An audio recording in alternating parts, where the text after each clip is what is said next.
வணக்கம் and welcome to மங்கையர் அரசுவை. நம்ம சேனல்ல இன்னைக்கு பார்க்க போற ரெசிபி ரோட்டு கடை காளான். வீட்லயே ரோட்டு கடையில கிடைக்கிற அதே டேஸ்ட்ல எப்படி காளான் செய்யலாம் அப்படின்னு தான் பார்க்க போறோம். வாங்க. ஒரு பவுல்ல 100 கிராம் அளவு காளான் சேர்த்துக்கணும்.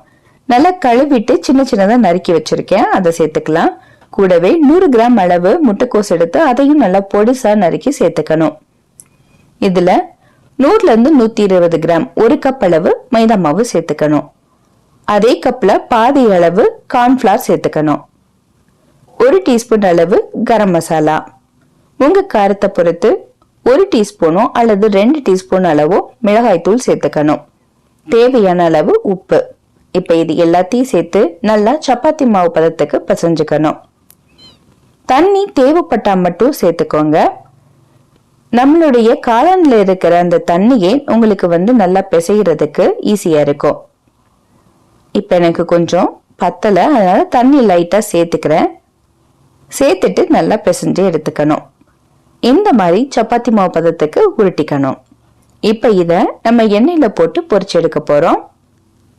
நம்மளுடைய எண்ணெய் நல்ல சூடா தயாரா இருக்கு. இப்ப இதுல உங்களுக்கு விருப்பமான வடிவத்துல மாவை தட்டி சேர்த்துக்கோங்க.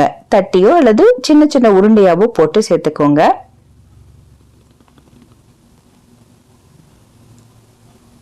ஒரு பக்கம் வெந்ததும் இன்னொரு பக்கம் திருப்பிட்டு அந்த பக்கத்தையும் அதே மாதிரி நல்லா பொரிச்சு எடுக்கணும். 2 பக்கமும் ஒரே மாதிரி வெந்ததுக்கு அப்புறமா எண்ணெயில இருந்து வெளியில எடுத்துடலாம்.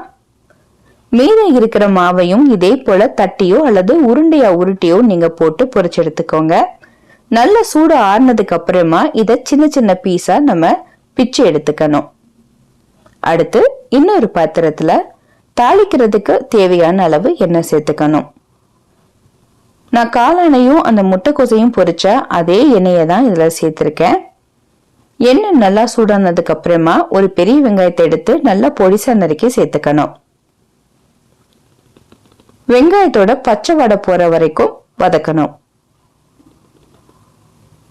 இப்ப இதுல கொஞ்சமா கருவேப்பிலையும் உங்க காரத்தை பொறுத்து 2 இருந்து 3 பச்சை மிளகாய் எடுத்து சின்ன சின்னதா நறுக்கி அதையும் சேர்த்துக்கணும். கூடவே 1 ஸ்பூன் அளவு இஞ்சி பூண்டு விழுது. இது எல்லாத்தையும் சேர்த்துட்டு நல்லா வதக்கி விடுங்க. இஞ்சி பூண்டோட பச்சை வாடை போகணும். இப்ப இதுல 1 ஸ்பூன் அளவு சில்லி பேஸ்ட் சேர்த்துக்கணும்.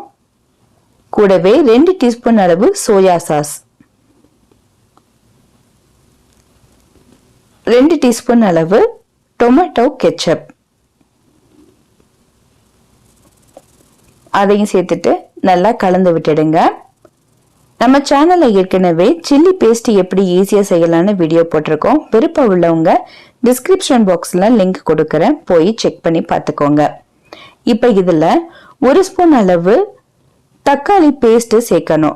உங்ககிட்ட தக்காளி பேஸ்ட் இல்லைன்னா தக்காளியை கொஞ்சம் வேக வச்சு அதை தோல் உரிச்சிட்டு சேர்த்துக்கோங்க. அப்படி இல்லைன்னா தக்காளியை முழுசா அரைச்சு வடிகட்டி கூட நீங்க சேர்த்துக்கோங்க. என்கிட்ட பேஸ்ட் இருக்கிறதுனால நான் டைரக்டா 1 ஸ்பூன் அளவு பேஸ்ட் சேர்த்திருக்கேன். அதையும் சேர்த்துட்டு நல்லா கலந்து விட்டுடணும். இப்போ 1 டேபிள் ஸ்பூன் அளவு கார்ன்ஃபிளவர் எடுத்து தண்ணியில நல்லா தண்ணியா கரைச்சு வச்சுக்கோங்க. அதை இதுல சேர்க்கணும். கார்ன்ஃபிளவர் சேர்க்கும் போது அடுப்பை லோ ஃபிளேம்ல வச்சுக்கோங்க.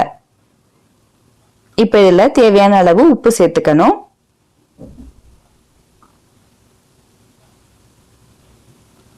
திரும்ப நல்லா கலந்து விட்டுடுங்க. நம்ம கார்ன்ஃபிளவர் சேர்த்ததுக்கு அப்புறமா இந்த மாதிரி கொஞ்சம் கெட்டிப்பட ஆரம்பிக்கும். இந்த நேரத்துல நம்ம பொரிச்சு வச்சிருக்கிற காளான் அந்த முட்டைக்கோசை அப்படியே சேர்த்துக்கணும். சேர்த்துட்டு நல்லா கிளறி விட்டுக்கோங்க. உப்பு பத்தலைன்னா கொஞ்சம் சேர்த்துக்கோங்க.